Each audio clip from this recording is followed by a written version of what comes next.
So what's the significance of the pineal gland? Some people even suggest that in the old days, before the pineal gland was calcified through genetically modified food and chemtrails and all of the things and the dumbing down, and of course the fear attack constantly on the human mind throughout the many centuries now and religion, back then they could move objects by the power of thought. Some people even say that the pyramids were built by people thinking about it to move the objects. Could also be alien technology or a mixture of that. What are your thoughts on this? Basically, the pineal gland can see longitudinal and can see scalar.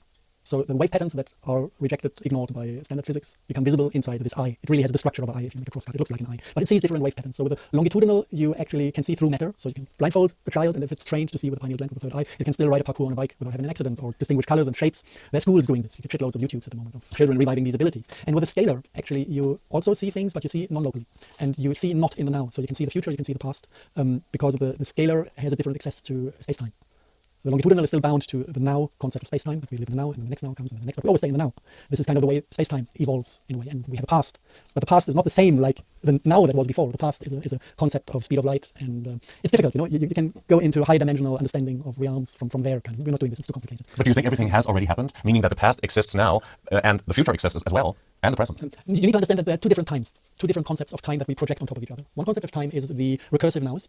One now develops of the last now into the future now, and then another now. This is a recursive process. It's within the mathematical realms, these recursions. And at the same time, once these recursions construct the 3D with space and time, you also have basically exchange of information that is based on two light cones, the future light cone and the past light cone, with the light traveling with the speed of light and with minus speed of light into the past. So if you take this now, we can make this with this is now.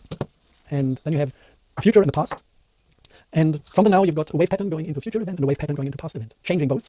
Patterns being sent back, creating the next now. So what the physicists call the the initial explosion of the universe. What is this in English? Big Bang? The Big Bang. The Big Bang is not at the beginning of time. The Big Bang is at the middle of time. The Big Bang is always in the now.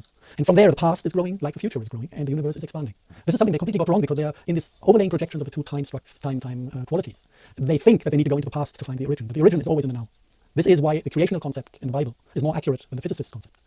Because you can jump in at any now as a divine influence and become creational. And also change the past. Yes, it's changing with it. So it's not even just going back in time through a time travel device that they say the military has. It's completely different. And they know some of it, and I need to be careful because I don't want to feed these scientists with ideas because they're running on dark paths at the moment. Maybe they already know. I mean, at least those working perhaps at CERN on the underground levels.